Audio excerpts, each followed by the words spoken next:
Hello भाई लोग, पहला चैप्टर रिवाइज कर लिया अच्छे से। हाँ, तो अब सेकंड चैप्टर फेडरलिज्म रिवाइज कर रहे हैं। ठीक है, अभी दोपहर को मैं 3 वीडियोस रख रहा हूँ, रात को 2 वीडियोस रख दूंगा, 2 और चैप्टर्स के। तो पॉलिटी आज के ही दिन में खत्म कर लेंगे अपन। रात को और कोशिश करूंगा थोड़ा जग वग के कि दूसरा कोई एक टॉपिक, दूसरा कोई चैप्टर, कोई सब्जेक्ट का उठा लिया जाए। ठीक है, सो शुरू करते हैं अब फेडरलिज्म से। So let's talk about this topic. इसमें इंपॉर्टेंट क्वेश्चन जो है सब रिवाइज कर लेते हैं, अच्छे से रिवाइज करना है। और मोस्ट इंपॉर्टेंट क्वेश्चन है वही यहाँ पे आप डिस्कशन करेंगे। बहुत बहुत ज्यादा चांस है कि ये चैप्टर से अगर कहीं पे क्वेश्चन बनेंगे तो यहां से ही बनेंगे, यहां से ही बनेंगे। So go through this video till end, notes बनाते रहो साथ में अगर बनानी है तो, और लिखते रहना, लर्न करते रहना साथ साथ में। ठीक है, जैसे आज मैं 5 वीडियोस खत्म कर रहा हूं, जैसे ये 3 वीडियोस खत्म किए, आप वो चैप्टर को कंप्लीट करके रख दो साइड में। ठीक है, this is how you should revise. Okay, उसके बाद क्योंकि अभी कोचिंग होगी तो मुझे वहां पे जाना पड़ेगा। ओके, अगर ऑफलाइन पढ़ना है तो फिर इलाइट एजुकेशन हब है, वहां पे आइए। ठीक है, तो मिलते हैं ये वाले लेक्चर में जहां पे हम डिस्कस करेंगे अबाउट फेडरलिज्म। फेडरलिज्म बेसिकली होता क्या है, व्हाट इज फेडरलिज्म, सबसे पहले तो पूछ लेते हैं कि व्हाट इज फेडरलिज्म, और फेडरल जो सिस्टम है उसका फीचर्स बताओ। सो मोस्ट इंपॉर्टेंट क्वेश्चन में आते हैं ये। So first let's talk about what is federalism. What is federalism? So federalism क्या होता है, बेटा दो टाइप की गवर्नमेंट होती है। एक तो वो गवर्नमेंट होती है जो खुद सेंट्रली सब कंट्रोल करके बैठी है और वही सब चलाती है। छोटी मोटी कंट्रीज चलती जाती है ऐसे, क्योंकि उनमें इतना ज्यादा एरिया भी नहीं है, कोई डिवीजन करने की जरूरत भी नहीं।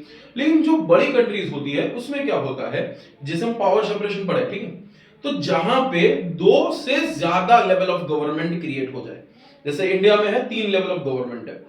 कौन सा, मतलब जैसे सेंट्रल गवर्नमेंट, यूनियन जिसको गवर्नमेंट बोलते हैं, दूसरा होता है स्टेट गवर्नमेंट, और तीसरा होता है फिर लोकल गवर्नमेंट, जो थर्ड लेवल ऑफ गवर्नमेंट है। इंडिया में 3 लेयर ऑफ गवर्नमेंट है। मेजोरिटी बड़े बड़े देशों में 3 लेयर ऑफ गवर्नमेंट है, बहुत से देशों में 2 लेयर ऑफ गवर्नमेंट है। तो ये ऐसा केस जहां पे 2 से ज्यादा लेवल ऑफ गवर्नमेंट बनते हैं, वैसी सिस्टम, वैसी गवर्नमेंट सिस्टम को हम लोग बोलते हैं federalism. So federalism is nothing but the type of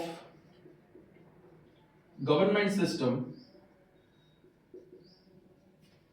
where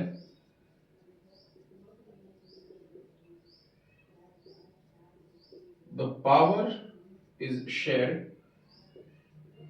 between 2 or more levels of government। हो सकता है कि कोई अलग जगह, अलग बुक में अलग डेफिनेशन हो, पॉसिबल है बेटा, ये हो सकता है। तो अगर ऐसा कुछ है, वो डेफिनेशन लिखना चाहो वो लिख सकते हो, ये लिखना चाहो ये लिख सकते हो, तो ये भी वैलिड डेफिनेशन ही है। ओके, सो सबसे पहला and most important question, what is federalism and what are the types of federalism. इसके अलावा ये क्वेश्चन इस तरह से भी पूछ सकते हैं कि differentiate between coming together federalism and holding together federalism, कौन सा है डिस्कस करते हैं। और ये मोस्ट मोस्ट इंपॉर्टेंट है, मोस्ट इंपॉर्टेंट है, कमिंग टुगेदर फेडरलिज्म और होल्डिंग टुगेदर फेडरलिज्म। मैं दोनों ही अभी एक्सप्लेन कर रहा हूं और आपको ये चीज मतलब बोल रहा हूं कि ये करके ही जाना, ये वाला करके ही जाना कि coming together federalism, holding together federalism क्या होता है। Just try to understand this. Okay, so सबसे पहले बात करते हैं कमिंग टुगेदर फेडरलिज्म। यूएसए जब बना था तो यूएसए की स्टोरी क्या थी, बेसिकली उसको यूएसए भी इसलिए बोलते हैं क्योंकि वो यूनाइटेड स्टेट्स है। बेसिकली वो स्टेट्स हुआ करते थे, 13 टेरिटरीज अलग अलग हुआ करती थी। आई एम टॉकिंग अबाउट 1776, 1773, 1776 के बीच के जो 3 ईयर का गैप है उसकी बात कर रहा हूं मैं। तो there were 13 different territories occupied थी by Britishers, and these 13 territories declared as states, they came together and they decided कि हम 13 मिल के एक देश बना रहे हैं। तो वो देश का नाम फिर पड़ा यूनाइटेड स्टेट्स, जो अमेरिका के कॉन्टिनेंट पे था, इसलिए यूनाइटेड स्टेट्स ऑफ अमेरिका। आज की तारीख में 50 से ज्यादा स्टेट ऐसे ज्वाइन हुए हैं, ठीक है। सो इसको बोलते हैं कमिंग टुगेदर फेडरलिज्म। अब होल्डिंग टुगेदर फेडरलिज्म क्या होता है, जैसे इंडिया का है। इंडिया में ऐसा नहीं था कि गुजरात आके मिला, फिर महाराष्ट्र मिला, फिर एमपी मिला, फिर यूपी मिला। ऐसा नहीं हुआ कि एमपी ने बोला हाँ मैं भी इंडिया ज्वाइन कर रहा हूं, फिर आंध्र प्रदेश ने बोला मैं भी इंडिया ज्वाइन। ऐसा नहीं था। इंडिया में क्या है, पहले इंडिया को इंडिपेंडेंस मिला, then we divided the territory based on the languages. Initially कुछ अलग था, वो जब 14 स्टेट्स का थियरी है पूरा, वो अलग है, उसको आपको इतना डिटेल में समझना नहीं। लेकिन अभी के हिसाब से इंडिया को लैंग्वेज के हिसाब से डिवाइड किया हुआ है, लिंग्विस्टिक डिवीजन ऑफ स्टेट्स हुए। फॉर एग्जांपल गुजरात जो है उसको गुजराती स्टेट के हिसाब से डिक्लेयर किया, फिर अगर महाराष्ट्र में जाओ तो मराठी स्टेट डिक्लेयर हुआ, ऐसे ही तेलुगु, कन्नड़, तमिल, मलयालम, इस तरह से स्टेट्स का डिवीजन हुआ। तो ये है, इसको बोलते हैं linguistic division of the states. तो यहां पे स्टेट अलग किए गए हैं, तो इसको बोलते हैं holding together federalism. So coming together federalism क्या होता है, तो फेडरलिज्म इन विच जो स्टेट्स है they come together to make a nation, एक देश बनाते हैं स्टेट्स मिलके। और होल्डिंग टुगेदर फेडरलिज्म में क्या होगा, द नेशन जो पहले बन चुका है divides itself into different territories, different regions, ठीक है, अलग अलग रीजन्स में डिवाइड कर देते हैं देश खुद को, तो उसको बोलते हैं होल्डिंग टुगेदर फेडरलिज्म, इसको बोलते हैं कमिंग टुगेदर फेडरलिज्म। अब सीधी सी बात है, कमिंग टुगेदर फेडरलिज्म है फेडरल, अब स्टेट्स खुद मिलके साथ में आए हैं, तो स्टेट्स अपने पास पावर ज्यादा रखते हैं, सेंटर को कम पावर देते हैं। यूएस में देख लो, after each and every state your laws gets change, हर एक स्टेट के बाद लॉज चेंज हो जाता है, क्योंकि स्टेट्स के पास ज्यादातर पावर्स है, सेंटर के पास भी पावर है लेकिन कम होता है। यहां पे सेंटर ने डिवाइड किया हुआ है, तो यहां पे सेंटर पावरफुल ज्यादा है, ठीक है। सो यहां पे बोलेंगे कि states have more powers than union और सेंटर। इंडिया के केस में हम लोग यूनियन बोलते हैं, बाकी बहुत सी जगहों पे सेंट्रल गवर्नमेंट बोलते हैं, इसलिए यूनियन और सेंटर जो भी आप लिखना चाहो लिख सकते हो। यहां पे क्या है कि स्टेट्स हैव लेसर पावर, तो फिर आप लिख सकते हो union has more power, union has more powers than states. और एक एक एग्जांपल लिख के खत्म ये बात। तो एग्जांपल लिख के लिए क्या लिखेंगे, यूएसए जो अभी का है एक, वो एक ऐसा है, एक यूएई बोलते हैं जिसको, यूनाइटेड अरब एमिरेट्स। तो बेसिकली बहुत सारे अमीर, वहां पे अमीर बोलते हैं हम लोग, अमीर मतलब पैसे वाले अमीर बोलते हैं, पैसे वाला अमीर नहीं भाई, वहां पे जो शेख होता है, जो पावरफुल पोजीशन पे होता है उसको अमीर बोलते हैं वहां का। तो जैसे दुबई है, शाहजहां है, सबके अमीर है, ये अमीर एक साथ मिले और एक एक कंट्री बना जिसको बोलते हैं यूएई, यूनाइटेड अरब एमिरेट्स। जबकि इंडिया को अगर देखें हम लोग, तो इंडिया है, पिछले लेक्चर में बेल्जियम का केस देखा था, बेल्जियम ने भी दो टुकड़े किए हुए, तो बेल्जियम है एक्सेट्रा, ये लोग होल्डिंग टुगेदर फेडरलिज्म में आते हैं। तो यहां पे एक और अगर पॉइंट आपको मेंशन करना, yes you can use this, state can separate itself from government, separate itself from nation. ऐसा नहीं मतलब इजी हो जाएगा कि चल भाई मैं कल निकल रहा हूं, ऐसा नहीं, लेकिन बहुत हद तक इजी हो जाता है अगर स्टेट निकलना चाहता है तो यहां से। लेकिन यहां पे states have no such powers, कोई ऐसा पावर स्टेट के पास है ही नहीं कि उसको छूटने का अलाउड हो। जैसे कल जाके अगर कोई इंडिया का XYZ स्टेट, अभी कोई स्टेट का नाम लूंगा तो स्टेट बुरा मान जाएगा, केस वेस ठोक दे, हाँ अभी केस बहुत चल रहा है भाई, तो केस वेस ठोक दे, तो सीधी सी बात है, इसलिए कोई XYZ स्टेट है, वो बोल रहा है कि नहीं मेरा खुद का एजेंडा होगा, मेरा खुद का देश है, I am separating my self, तो नहीं हो सकता, ऐसा नहीं हो सकता, बिकॉज इंडिया में होल्डिंग टुगेदर वाला फेडरलिज्म चलता है। सो आई होप कि ये coming together federalism, holding together federalism, ये आपको क्लियर हो गया। ये मोस्ट इंपॉर्टेंट क्वेश्चन में आता है, one of the most important question है, इसको करके ही आने का है, ठीक है। एक बार स्क्रीनशॉट अगर कुछ लेना है ले लीजिए फटाफट से, चलो फटाफट से स्क्रीनशॉट वगैरह ले लीजिए, फटाफट फटाफट जल्दी करो।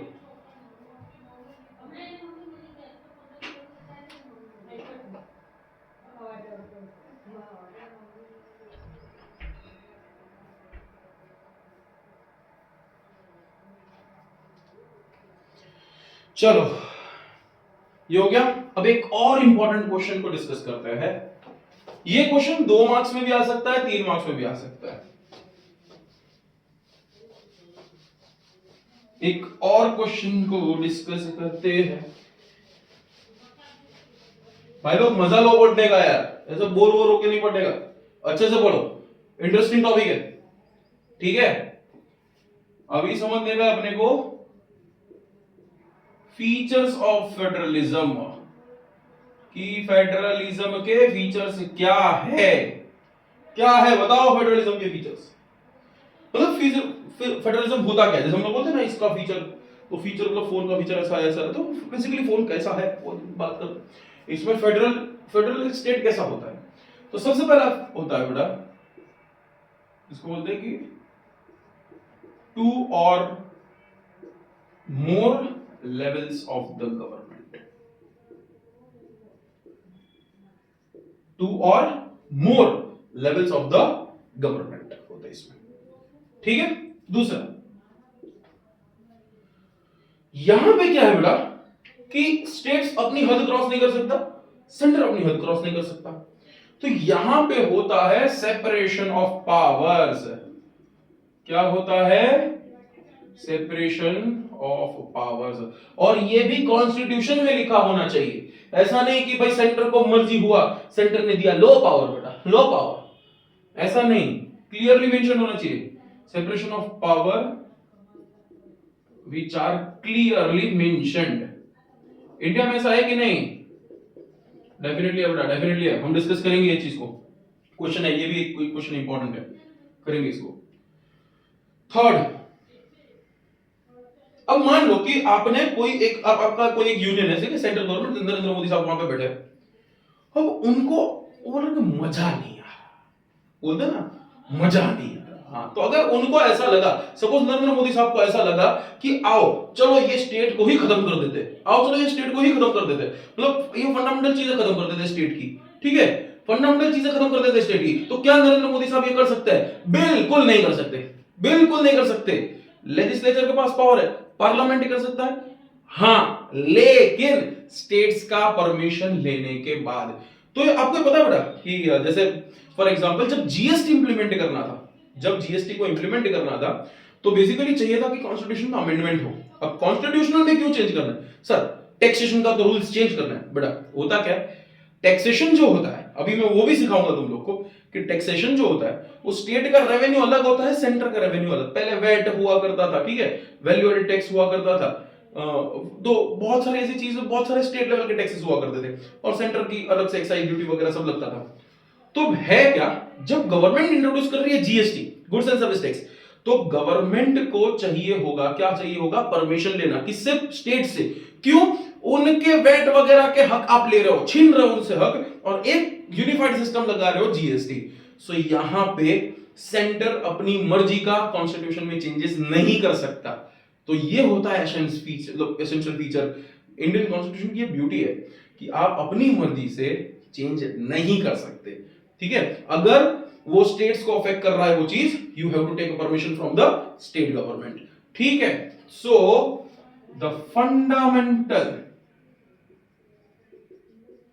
Features related to states can not be change. ये सिर्फ सेंटर के लिए नहीं है, स्टेट के लिए भी है। स्टेट भी खुद से अपनी मर्जी से नहीं कर सकता। कैन नॉट बी चेंज्ड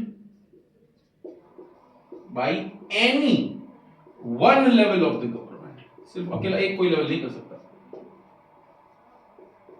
अपनी मर्जी से कुछ नहीं होगा बेटा, परमिशन चाहिए, हाफ ऑफ द स्टेट का परमिशन लगता है। ठीक है, अगर कॉन्स्टिट्यूशन पढ़ना है तो कमेंट में लिखो कॉन्स्टिट्यूशन पढ़ना है, फिर वैकेशन में करेंगे कुछ ऐसा। ओके, दूसरा बेटा सब पावर वार सब दे दिया, ठीक है, मैंने तुम लोग को बोला कि बेटा जाओ आज से, स्कूल वालों ने बोला आज से स्टूडेंट का जो भी पावर है सब सब स्कूल का पावर, सब स्टूडेंट का पावर, स्टूडेंट डिसाइड करेगी कौन सा गेम खेलना है, स्टूडेंट डिसाइड करेंगी कि कहां पे क्रिकेट में जाना है, ठीक है, स्टूडेंट डिसाइड करेंगे। आपने डिसाइड कर लिया कि सर हमको क्रिकेट खेलना है, बोला ठीक है खेलो, बोले सर इक्विपमेंट्स नहीं है, आप वो तो तुमको देखने का ना, बोले सर पैसा नहीं है, पैसा तो आपके हाथ में, और पैसा डिस्टर्बेंस नहीं करेगा, मैं पैसा नहीं देगा, लेकिन तुम लोग को राइट है बेटा जो करना है करो, तुम लोग तो आपका है। आप बोलोगे सर पैसा नहीं है तब तक क्या कर लेंगे अपन, एग्जैक्टली, जब तक पैसा नहीं तब तक ये फेडरलिज्म कुछ काम का नहीं है बेटा। सो इसीलिए there should be clear separation of revenue sources, तो clear separation of revenue sources होना चाहिए, रेवेन्यू क्लियरली डिफरेंशिएट होना चाहिए कि यहां से स्टेट्स कमाएगा यहां से सेंटर कमाएगा, ठीक है। इंडिया में भी ऐसा होता है डेफिनेटली बेटा, अब जब जीएसटी पे कर रहे हो ना तो उसमें लिखा होता है C GST, I GST, S GST, तो जो एस जीएसटी वाला कंपोनेंट है वो स्टेट का हक है, सी जीएसटी वाला कंपोनेंट है वो सेंटर का हक है। तो लोग सर आई जीएसटी में मेरा हक है, आई जीएसटी, अरे नहीं पागल, आई जीएसटी में वो नहीं होता, आई जीएसटी में होता है इंटीग्रेटेड जीएसटी, मतलब बेसिकली वो कलेक्ट सेंटर करेगा, बेसिकली सभी सेंटर ही करता है, लेकिन इसमें क्या होगा कि बाद में वो जो हिस्सा है वो सब स्टेट्स में बांट दिया जाएगा। फाइनेंस कमीशन बोलते हैं इस चीज को, फाइनेंस कमीशन रेकमेंड करता है कैसे करना, लेकिन ये सब इतना डिटेल में तुम लोग को जाने का जरूरत नहीं, तुम लोग सिर्फ इतना याद रखो there should be clear separation of revenue sources, clear है बेटा, ओके। अब मान लो क्योंकि बेटा देखो अब इंडिया जैसा फेडरलिज्म जहां पे स्टेट ज्यादा पावरफुल है, ठीक है, सॉरी सेंटर ज्यादा पावरफुल है, अब सेंटर ने बोला कि भाई कॉन्स्टिट्यूशन में ये लिखा है ना, मेरे हिसाब से ये होता है तो मैं जो चाहूं वो करूं, ऐसा हुआ भी था, ऐसा डेफिनेटली हुआ है दिल्ली के केस में लेफ्टिनेंट गवर्नर है, और लेफ्टिनेंट गवर्नर जो होता है उनमें एक ऐसा प्रोविजन है कि कोई भी कॉन्स्टिट्यूशन कोई भी चेंजेस हो रहे हैं, जो इंटरप्रिटेशन है कॉन्स्टिट्यूशन का वो जो लेफ्टिनेंट गवर्नर करेंगे वो फाइनल होगा। जब दिल्ली को स्पेशल स्टेट्स बोला गया तो लेफ्टिनेंट गवर्नर को बहुत सारा पावर्स दिया गया था, तो ये भी चीज था कि कितने पावर्स लेफ्टिनेंट गवर्नर के कितने पावर्स स्टेट के हैं वो मेंशन्ड है, लेकिन अगर देयर इज अ कॉन्फ्लिक्ट, अगर लेफ्टिनेंट गवर्नर कुछ और मानता है स्टेट कुछ और मानता है तो लेफ्टिनेंट गवर्नर का जो इंटरप्रिटेशन है वो फाइनल है। अब इसमें प्रॉब्लम क्या बड़ा समझो, कल उठ के मैं लेफ्टिनेंट गवर्नर हूं, मैं बोल दूंगा भाई पुलिस तो मेरे अंडर है, नहीं साहब पुलिस मेरे अंडर है, बोल रहे नहीं नहीं देख मेरा इंटरप्रिटेशन फाइनल है, तो काहे का फेडरलिज्म, कभी भी किसी भी स्टेट का पावर आप ले सकते हो, एग्जैक्टली। सो ये ना हो इसकी वजह से there should be independent courts, courts को बोलो वो फाइनल डिसाइड करे, बाद में कोर्ट्स ने फाइनल डिसीजन भी दिया कि इतने पावर दिल्ली गवर्नमेंट के पास है, इतने पावर लेफ्टिनेंट गवर्नर के पास है, तो कोर्ट्स डिसाइड करेगा कि कॉन्स्टिट्यूशन में ये जो वर्ड लिखा है ये वर्ड का एक्चुअल मीनिंग क्या होता है। सो independent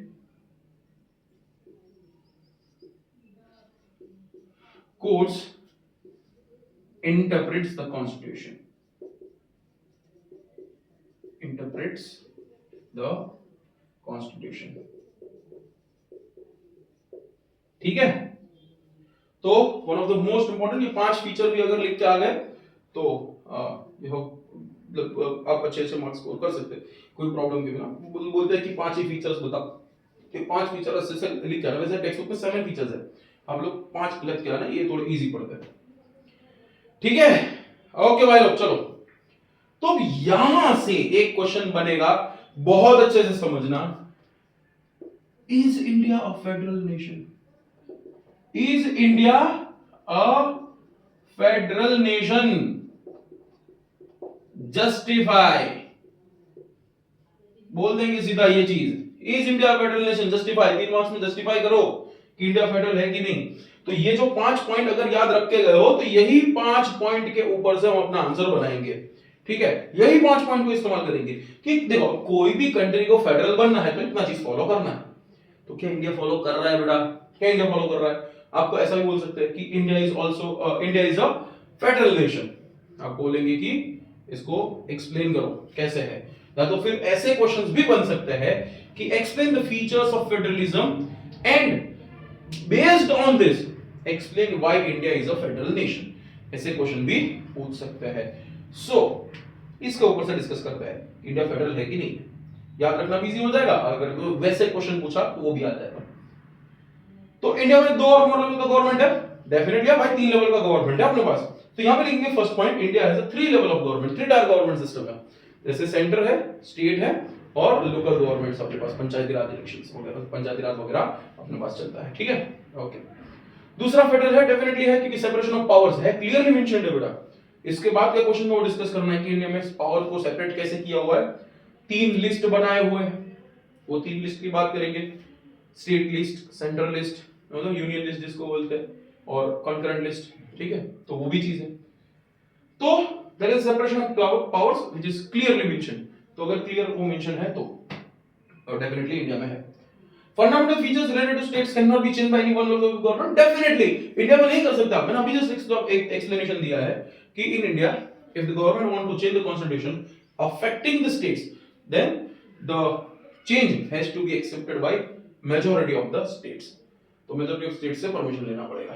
clear separation of revenue sources, definitely it is there, it is mentioned in the constitution. ये कितना कितना हक स्टेट का है, कितना कितना हक सेंटर का है। इवन जीएसटी का एक्ट जो बना था उसमें भी ये क्लियरली मेंशन्ड है। Independent courts interprets the constitution. Yes, in India there are independent courts that interprets the constitution. Supreme courts है, हाई कोर्ट्स है, वो कॉन्स्टिट्यूशन को देखते हैं, बोलते हैं कि भाई देखो फाइनल इंटरप्रेटर तो अल्टीमेटली सुप्रीम कोर्ट ही है। तो सुप्रीम कोर्ट बोलता है कि भाई इसका ये मतलब होता है, और यहाँ पे स्टेट का हक है, यहाँ पे सेंटर का हक है।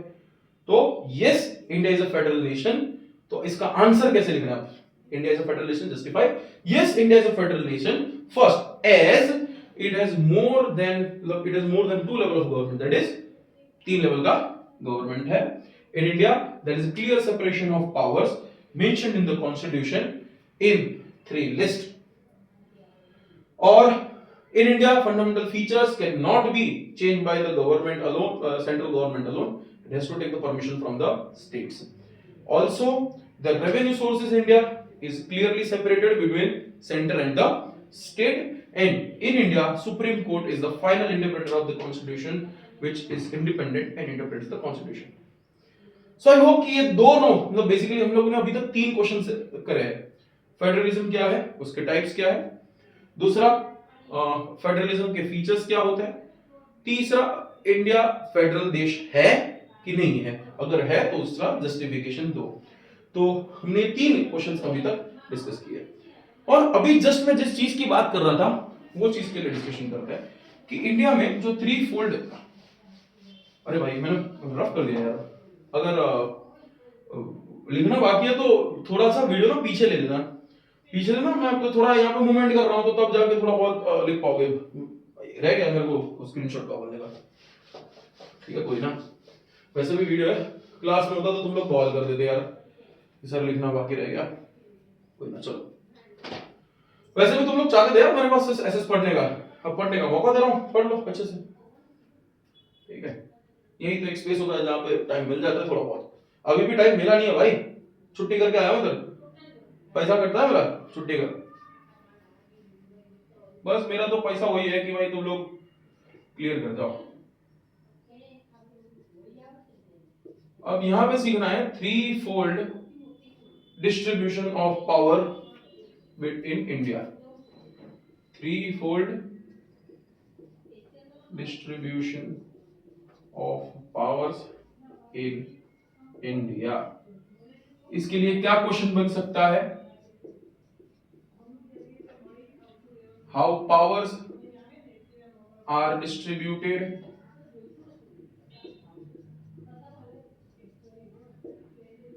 in India between state and union, ठीक है। तो पहले मैं 3-4 क्लासिफिकेशन समझा रहा हूं, फिर ये भी एक्सप्लेन कर देंगे, क्योंकि देखो अगर इंडिया में बोला है तो स्टेट एंड यूनियन का अगर क्लियरली बोला है तो हम सिर्फ उसी के बारे में लिखेंगे। तो फिर वो पंचायती राज के बारे में लिखने की जरूरत नहीं है, क्योंकि यहाँ पे क्लियरली बोला है कि डिफरेंस बिटवीन सॉरी डिस्ट्रीब्यूशन कैसे होता है पावर का स्टेट और यूनियन के बीच में। पॉलिटी मैंने पहले इसलिए उठाया पड़ा था, पॉलिटी से स्ट्रेट फॉरवर्ड क्वेश्चंस बनते हैं, बहुत ज्यादा घुमाने फिराने का इसमें नहीं होता। ज्योग्राफी में थोड़ा बहुत घुमा सकते हो लोग, इसमें तो बहुत स्ट्रेट फॉरवर्ड क्वेश्चन आएंगे।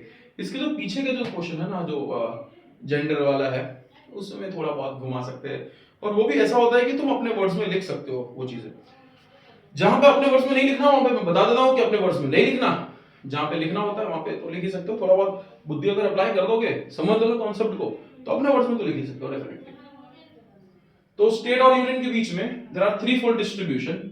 फर्स्ट है यूनियन लिस्ट, तो बोलेंगे three list separates the power between union, state and local government. तो लोकल गवर्नमेंट के लिए अलग से कॉन्स्टिट्यूशन में चेंज किए गए, उसको इसमें नहीं इंक्लूड करना। इसमें थ्री फोल्ड डिस्ट्रीब्यूशन में union list, state list and concurrent list ऐसा लिखना है।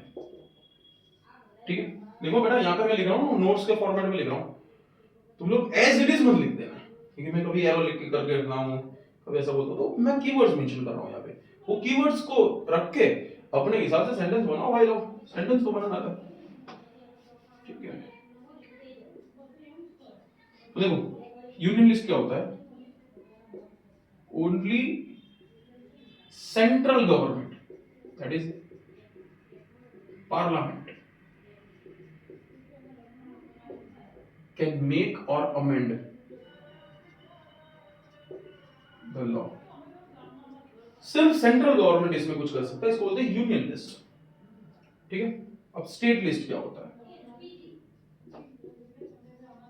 ओनली स्टेट कैन चेंज और मेक लॉ। अब एग्जांपल देता हूं, समझो यूनियन लिस्ट क्या होता है, जैसे डिफेंस है, डिफेंस, तो डिफेंस में हक किसका बनता है, डिफेंस में हक किसका बनता है, यूनियन का।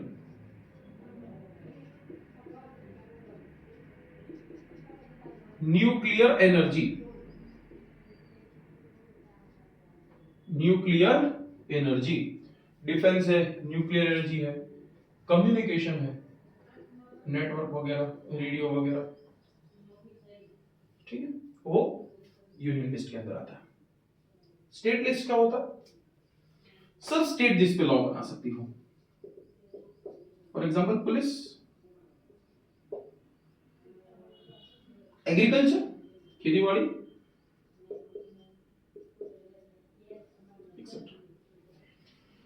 और एक आता है कॉन्करेंट लिस्ट, एक आता है कॉन्करेंट लिस्ट। कॉन्करेंट लिस्ट क्या होता है, बोथ कैन मेक लॉज, दोनों ही इस पे काम कर सकते हैं। फॉर एग्जांपल अभी आप सीबीएसई बोर्ड का एग्जाम दे रहे हो, कुछ दिन बाद यहाँ पे GSB that is Gujarat secondary education board का एग्जाम शुरू होगा, अब कुछ टाइम के बाद महाराष्ट्र बोर्ड का एग्जाम शुरू होगा, कुछ टाइम के बाद मतलब I don't know about other boards but UP board होगा, राजस्थान बोर्ड होगा, तो अलग अलग स्टेट के खुद के भी बोर्ड्स होते हैं। तो एजुकेशन यहाँ पे सेंटर भी चला रहा है अपना सीबीएसई बोर्ड करके, और स्टेट भी चला रहा है स्टेट बोर्ड्स करके। सो बेसिकली एजुकेशन जो होता है वो कॉन्करेंट लिस्ट में है। एक चीज होता है जिसको बोलते हैं एनवायरमेंट, पर्यावरण। अब एनवायरमेंट पे लॉ बनाने का काम स्टेट भी कर सकता है, सेंटर भी कर सकता है। ठीक है, तो बोलेगा सर अगर दोनों ने उल्टा उल्टा बोला तो किसका मान लेगा, बेटा ये भी क्लियरली मेंशन है कॉन्स्टिट्यूशन में कि in concurrent list both the state and centre can make a law, but if there is a conflict, अगर कॉन्फ्लिक्ट होता है सेंटर्स लॉ विल प्रिवेल, तो सेंटर का लॉ माना जाएगा। ठीक है, हाँ तो ज्यादा पावर सेंटर के पास है। अभी जस्ट बोला ना बेटा, it is holding together federalism, holding together federalism में सेंटर पावरफुल होता है। अब यहां से कुछ केस स्टडी के क्वेश्चंस बहुत अच्छे से समझ लेना, बहुत अच्छे से सुन लेना क्लियरली, बहुत बहुत क्लियरली, और ये ऐसे काइंड ऑफ क्वेश्चंस 2-2 मार्क्स में पूछ सकते हैं। कैसे आंसर्स लिखोगे वो भी समझा दे रहा हूं। ऐसे क्वेश्चंस फॉर एग्जांपल पूछेंगे कि सपोज कोई स्टेट है, फॉर एग्जांपल राजस्थान स्टेट है, ये केस स्टडी तुम लोग की टेक्स्ट बुक में भी है ऑलरेडी, ये क्वेश्चन है केस स्टडी बेस्ड क्वेश्चन में। 4 मार्क्स वाले में बात नहीं कर रहा हूं मैं अभी, बात कर रहा हूं कि 2 मार्क्स में पूछ सकते हैं, और हां ये इसको केस स्टडी बना के 4 में पूछा जा सकता है, लेकिन मेजॉरिटी ये क्वेश्चंस 2-2 मार्क्स के लिए है कि राजस्थान स्टेट है, तो स्टेट ऑफ राजस्थान जो है इसमें अगर एक न्यूक्लियर टेस्ट हो रहा है तो क्या राजस्थान ऑब्जेक्शन ले सकता है कि नहीं ले सकता। डेफिनेटली नहीं, बिल्कुल नहीं ले सकता, क्योंकि nuclear energy is part of union list. तो न्यूक्लियर एनर्जी को कैसे यूज करना है, कहां यूज करना है, ये सेंटर डिसाइड करता है। रेलवे किसके हाथ आता है, सेंटर के हाथ में आता है, तो रेलवे के रिलेटेड कोई भी डिसीजन से कौन लेगा, सेंट्रल गवर्नमेंट लेगा। इसके अलावा क्या है कि सपोज हरियाणा है, उसको कोई एग्रीकल्चर के रिलेटेड कोई लॉज बनाना है, ठीक है, हरियाणा को एग्रीकल्चर के रिलेटेड लॉज बनाने हैं, तो क्या उसको सेंटर से परमिशन चाहिए, बिल्कुल नहीं, agriculture is a part of state list. Gujarat है, एक गुजरात के अंदर अंदर अगर बिजनेस करना है तो क्या उसके लिए लॉ बनाना है तो सेंटर से परमिशन लेना है, बिल्कुल नहीं लेना बेटा, क्योंकि trade and commerce is a part of concurrent list, दोनों के हिस्से में आता है।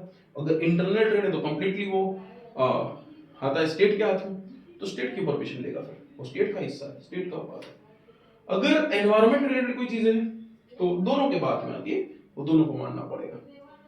ठीक है, होप कि आप समझे हो कि कैसे डिसाइड करना है कि कौन क्या लॉ बनाता है। तो इसका आंसर कैसे लिखेंगे, आंसर फॉर एग्जांपल जो मैंने फर्स्ट क्वेश्चन पूछा था कि the government is planning to explore the nuclear reaction, nuclear based energy in the state of Rajasthan, can a state of Rajasthan, can the government of Rajasthan make an excuse? So answer is no, the Rajasthan government cannot make it as nuclear energy as a part of union list and all the rights here is held by the union. तो इसी वजह से is held by union, sorry, hold by union नहीं, held by union, my mistake. So यहाँ पे it is clearly it is a part of, okay, इसका है union list का है, तो कुछ नहीं कर सकते। तो इस तरह से आंसर लिखना है। आई होप कि ये समझ गए हो। इसके ऊपर से अगर घुमा के क्वेश्चन पूछने हैं तो कैसे पूछेंगे वो भी समझ गए हो।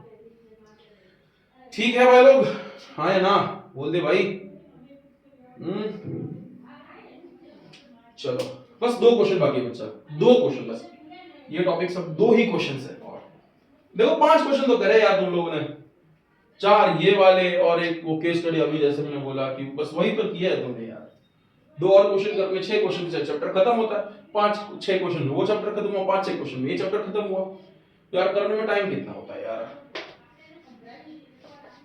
5-6 क्वेश्चन तुम लोग यार आधे घंटे में कर लो यार, अगर प्रॉपरली एकदम अच्छे से पढ़ाई कर लो, आधे पौने घंटे में खत्म कर सकते हैं, 1 घंटे में खत्म कर सकते हैं, ऐसे पूरा खत्म हो सकता है 4 दिन में अच्छे से एकदम फर्स्ट क्लास लेवल पे। ठीक है, चलो भाई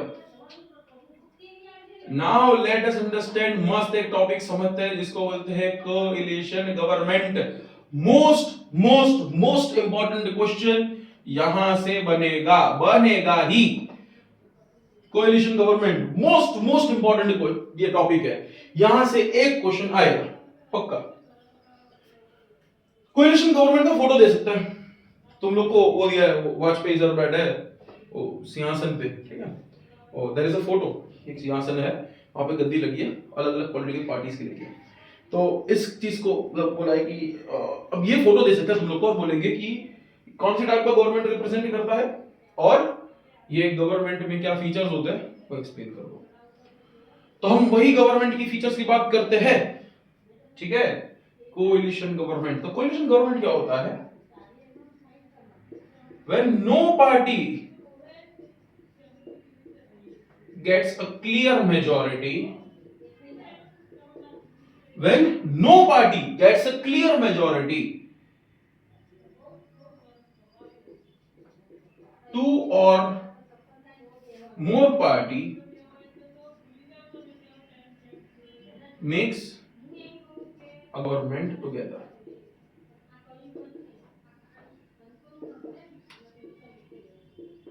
और यही गवर्नमेंट को हम लोग बोलते हैं coalition government. This type of the government, this type of the government is called coalition government. इसको हम लोग बोलेंगे कोएलिशन गवर्नमेंट, ठीक है, ऐसी गवर्नमेंट को हम लोग बोलना है कोएलिशन गवर्नमेंट।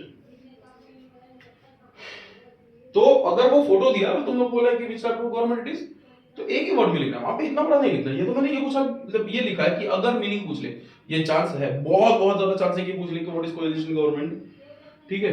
तो इसीलिए मैंने लिख दिया कि कोएलिशन गवर्नमेंट को कैसे लिखना है आप लोग को। अब कोएलिशन गवर्नमेंट से मोस्ट इंपॉर्टेंट क्वेश्चन जो मेरे हिसाब से बन सकता है कि how coalition government affects centre state relation. Coalition government centre state relation को कैसे अफेक्ट करता है? कोएलिशन गवर्नमेंट बेटा कैसे अफेक्ट करेगा सेंटर स्टेट रिलेशन को? फिर मैं समझा देता हूं इसको, यही क्वेश्चन को इस तरह से भी पूछ सकते हैं कि हाउ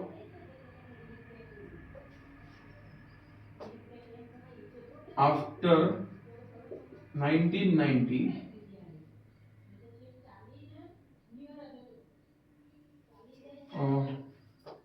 हाँ सॉरी मेरी गलती है, after 1990 we see the change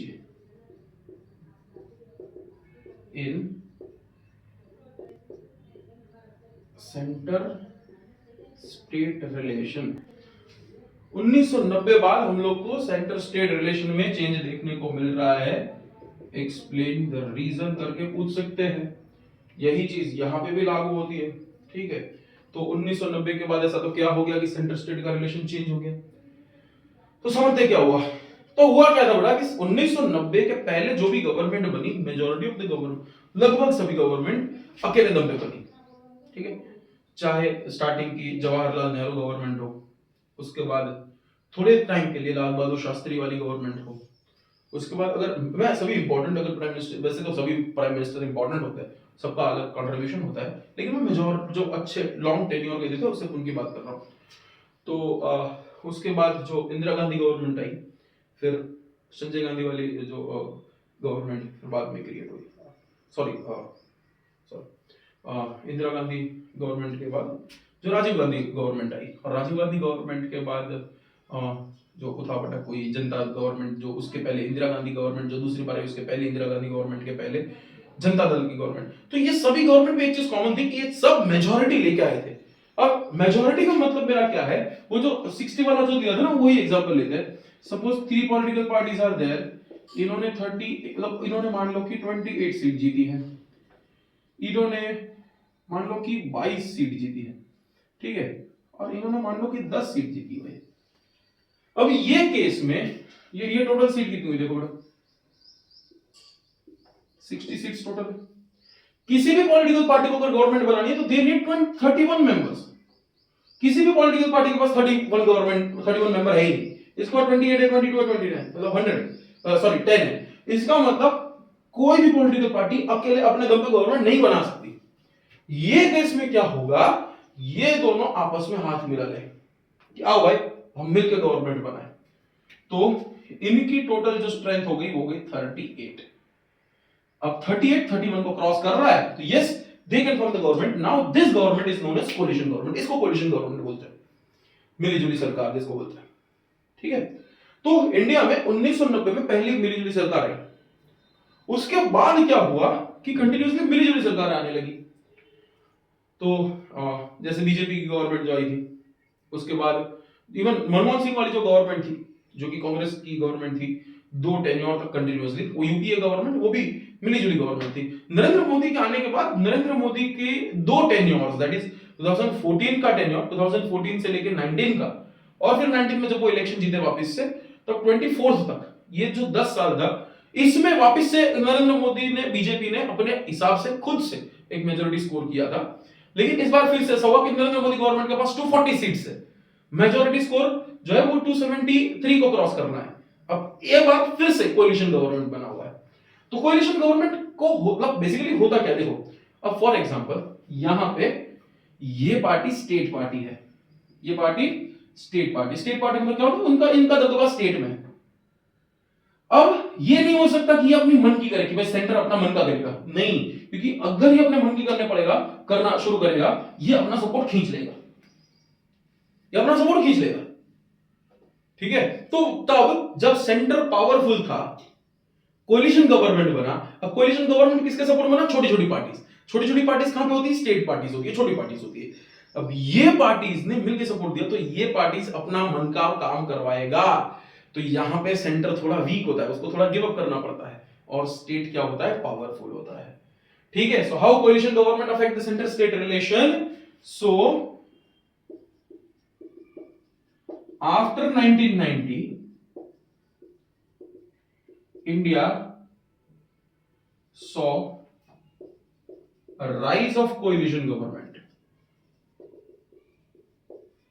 collision governments का एक राइज देखने को मिला, and hence this led to bargaining powers for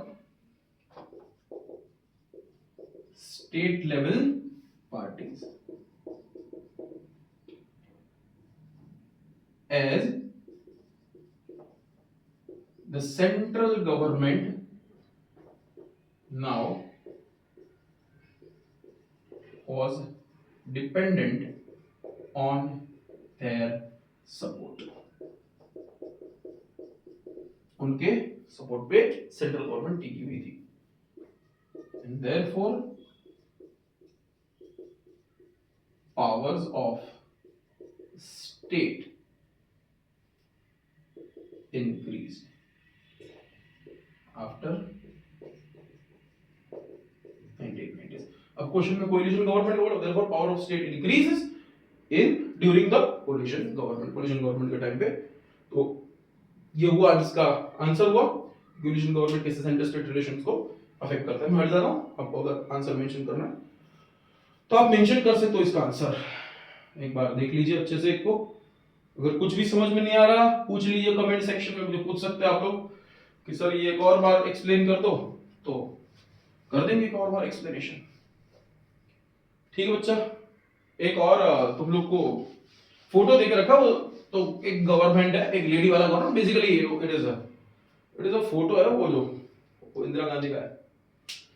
तो उनके टाइम पे ऐसे स्टेट बार बार लिखा है, ऐसे लोग ऐसे कटोरा पकड़ के खड़े। I am talking about the photo जहां पे जो एक तुम लोग के टेक्स्ट बुक में एक पिक्चर है। अब भाई डिजिटल बोर्ड नहीं है तो कैसे दिखाओ, लेकिन हाँ यू कैन सी कि आप लोग में एक फोटो है जिसमें स्टेट्स ऐसे बाहर कटोरा लेके खड़े और सेंटर जो है वो थोड़ा सबको दे रहा है। तो हाँ वो टाइम होता है जबकि एक मेजॉरिटी गवर्नमेंट बनती है सेंटर पे। मेजॉरिटी गवर्नमेंट बनती है तो सेंटर में खुद जो सेंटर जो पार्टी है ऑल पावरफुल हो जाती है क्योंकि उसको किसी की भी जरूरत नहीं। अब बाकी के स्टेट्स जो है वो थोड़ा बहुत उन पे डिपेंडेंट है। आप बोलोगे सर स्टेट्स तो इंडिपेंडेंट है, डेफिनेटली स्टेट्स इंडिपेंडेंट है, लेकिन थोड़ा बहुत तो डिपेंडेंसी आ जाती है सेंटर पे। ठीक है, तो वो अगर पिक्चर को एक्सप्लेन करने को बोले तो कर लेना। दोनों में से एक पिक्चर मेरे हिसाब से one of the most important question हो सकता है ये एग्जाम के लिए। सो कोलिशन गवर्नमेंट के ड्रॉबैक भी समझ लेते हैं कि लिमिटेशंस क्या होती है, ड्रॉबैक क्या होते हैं कोलिशन गवर्नमेंट के।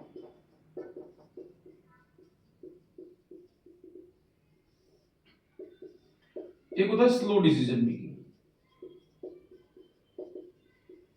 ये मैं हेडिंग्स लिखवा रहा हूं, आपको अंदर का टॉपिक जो मैं बोल रहा हूं उस हिसाब से थोड़ा एक्सप्लेन कर देना है। स्लो डिसीजन मेकिंग क्या होता है कि अगर कोई गवर्नमेंट बन रहा है, कोलिशन गवर्नमेंट बन रहा है, ठीक है, उसमें हर एक इतने सारे लोग हैं जिसका स्टेक है गवर्नमेंट बनाने में।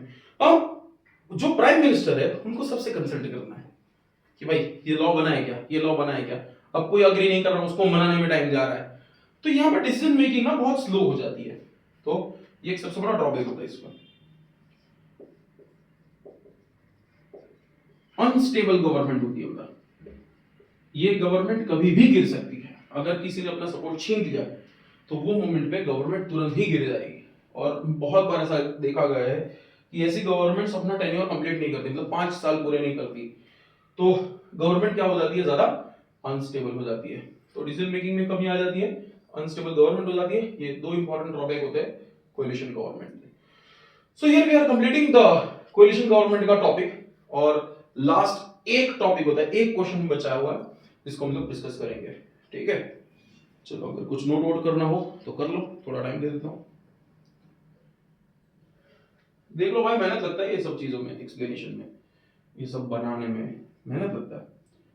अच्छे से पढ़ो, यही रिवॉर्ड होगा मेरे लिए, अच्छे मार्क्स खींचो, ठीक है। और भाई अगर इसमें से क्वेश्चन आ जाए तो वापस से वीडियो पे आके बोल देना कि हाँ सर आपने जो सिखाया इसमें से क्वेश्चन आया है ठीक है। और सबकी वीडियो शेयर कर दो यार, मेरी तो कर दो एक बार को भी। वैसे तुम लोग का प्यार बहुत है यार, शेयर है ठीक है अपनी जगह पे, तुम लोग जो इतना प्यार है तो बहुत है, ठीक है। और लास्ट दिन था तुम लोग का स्कूल का फेयरवेल जो था, बहुत से लोग ऐसे हैं जो मैं जिसमें पढ़ाता हूँ वहां से बच्चे, तो उनके लिए मैं कह रहा हूँ कि जब तुम लोग जो लास्ट में था तो मैंने बोला था कि यस मैं हमेशा तुम लोग के साथ हूँ, तो बस वही साथ निभा रहा हूँ भाई, वही साथ निभा रहा हूँ, ठीक है। चलो तो अब बात करते हैं लोकल गवर्नमेंट। अब टॉपिक जो लास्ट आएगा it is the local government का टॉपिक। और लोकल गवर्नमेंट इंडिया में पहले से नहीं थे, जो थर्ड टायर बोलते हैं, state sorry centre state and local, जो थर्ड टायर था, थर्ड लेवल जो गवर्नमेंट था वो पहले इंडिया में नहीं था, था कहीं पे कहीं नहीं था, कहीं यूनिफॉर्मिटी थी कहीं नहीं थी। तो अब हुआ क्या कि एक चेंजेस हुआ, 73rd और 74th कॉन्स्टिट्यूशनल अमेंडमेंट एक्ट 1992, 1992 में 73 और 74 का जो 73 और 74 हुआ संविधान संशोधन हुआ, कॉन्स्टिट्यूशनल अमेंडमेंट हुआ। और वो कॉन्स्टिट्यूशन में जो चेंजेस हुए उसमें इंट्रोड्यूस किया गया, 73rd से पंचायत इंट्रोड्यूस किया गया जो ग्राम पंचायत बोलते हैं, और 74th कॉन्स्टिट्यूशनल अमेंडमेंट से म्यूनिसिपैलिटीज दैट इज जो अर्बन एरियाज में लोकल गवर्नमेंट है उनको लीगली कॉन्स्टिट्यूशनली वैलिडिटी मिली। इसके पहले भी ऐसा कुछ था लेकिन लीगली एनफोर्सेबल नहीं था, लेकिन अब वो चेंज हुआ। So question comes from here कि what changes can we see after constitutional amendments of 1992, 1992 में जो चेंजेस हुए। एक ये क्वेश्चन हो सकता है, इसके अलावा यही टॉपिक से ये पूछ सकते हैं कि how did the local government got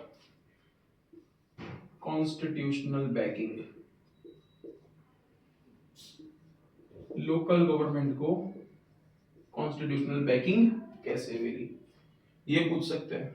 तो इसमें से कुछ भी आ सकता है ये, ठीक है। या तो फिर कौन से कंपलसरी थिंग हुई after the 1992 amendment.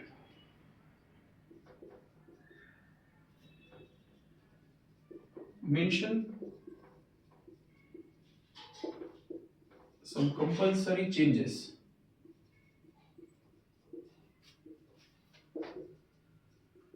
that came after 1992 for local governments।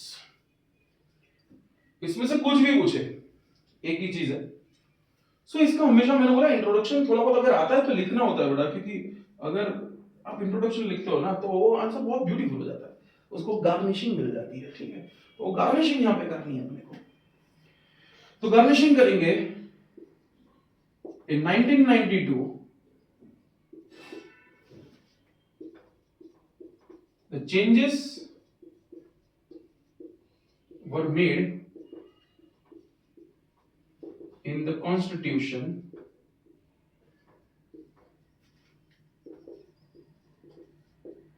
that gave the powers, जिसने पावर्स दिए, किसको पावर्स दिए, टू किसको पावर्स दिए बेटा, that gave powers to the local self government, local self government as कैसे दिया, first 3-tier government system made, 3-tier government system was made constitutional, उसको कॉन्स्टिट्यूशनल बैकिंग मिल गई। Second, elections of the local government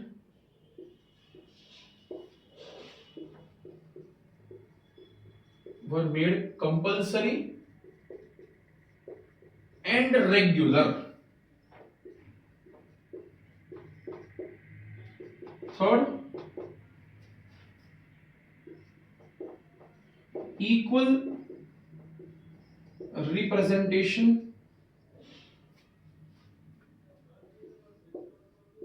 was allotted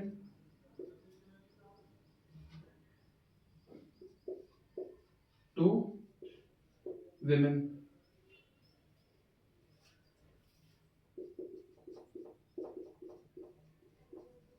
Powers of local government were made clear.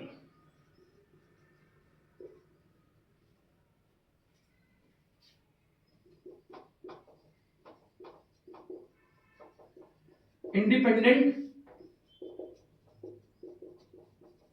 State Election Commission was created to ensure free and fair elections. और last में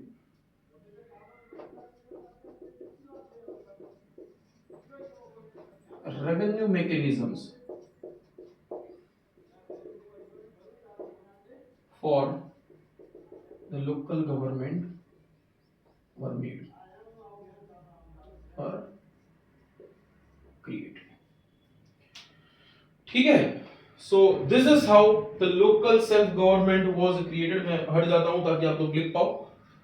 तो this is how the local self government was created and 1992 में इतने changes किए गए, 3 tier system बनाया गया, local government के इलेक्शंस कंपलसरी कर दिए गए, रेगुलर कर दिए गए, हर 5 साल में इलेक्शन होने चाहिए। इलेक्शंस कंडक्ट करवाने की जिम्मेदारी स्टेट इलेक्शन कमीशन को दे दी गई ताकि स्टेट का या फिर सेंटर का कोई इंटरफेरेंस ना रहे। विमेन को equal representation, that is 1/3 reservation was given to the women ताकि उनका भी रिप्रेजेंटेशन मैटर करे।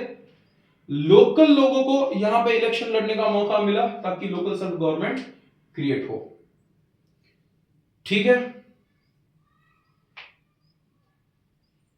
आई होप कि ये क्लियर हो चुका होगा। तो इससे बेनिफिट क्या हुआ, what were the benefits of this constitutional amendment, ये क्वेश्चन अगर पूछ लिया तो आपको आना चाहिए, थोड़ा बहुत चांस कम है लेकिन एक बार कर भी लेना इसको कि लोकल सेल्फ गवर्नमेंट क्रिएट होने से क्या हुआ, लोकल प्रॉब्लम्स को अंडरस्टैंड किया गया अच्छे से और लोकल प्रॉब्लम्स को लोकल अथॉरिटी के हाथ में दिया गया, लोगों को ज्यादा रिप्रेजेंटेशन मिला और इसकी वजह से डेमोक्रेसी भी अपने आप में स्ट्रेंथन हुई। सो ये मेजर 2 बेनिफिट्स क्रिएट हुए। फिर से एक बार दोनों बेनिफिट्स को बोल दे रहा हूं जो कि लोकल सेल्फ गवर्नमेंट से क्रिएट हुए। First, local problems were solved immediately with the local authorities. Second, the rights of representation at the root level was given to the people. ठीक है, और इससे डेमोक्रेसी भी अच्छी खासी स्ट्रेंथन होती है। So that is how local self government help. और this was the concept of federalism. यहां पे लेक्चर को एंड करते हैं। Second chapter is there for you, ready आपके पढ़ने के लिए। अच्छे से इसको रिवाइज कर लो, इसमें से ही क्वेश्चंस आने के बहुत बहुत बहुत ज्यादा चांस है। इसको इग्नोर मत कीजिएगा, दूसरों के साथ भी शेयर कीजिएगा। मिलते हैं थर्ड लेक्चर में in chapter number 3। Chapter number 3 पर डिस्कस करेंगे हम लोग अबाउट द नेक्स्ट चैप्टर और नेक्स्ट क्वेश्चंस को। So stay with this channel और इसके साथ हम पूरा करेंगे अपना पूरा एसएस और साथ में एग्जाम को फोड़ेंगे। सी यू लेटर।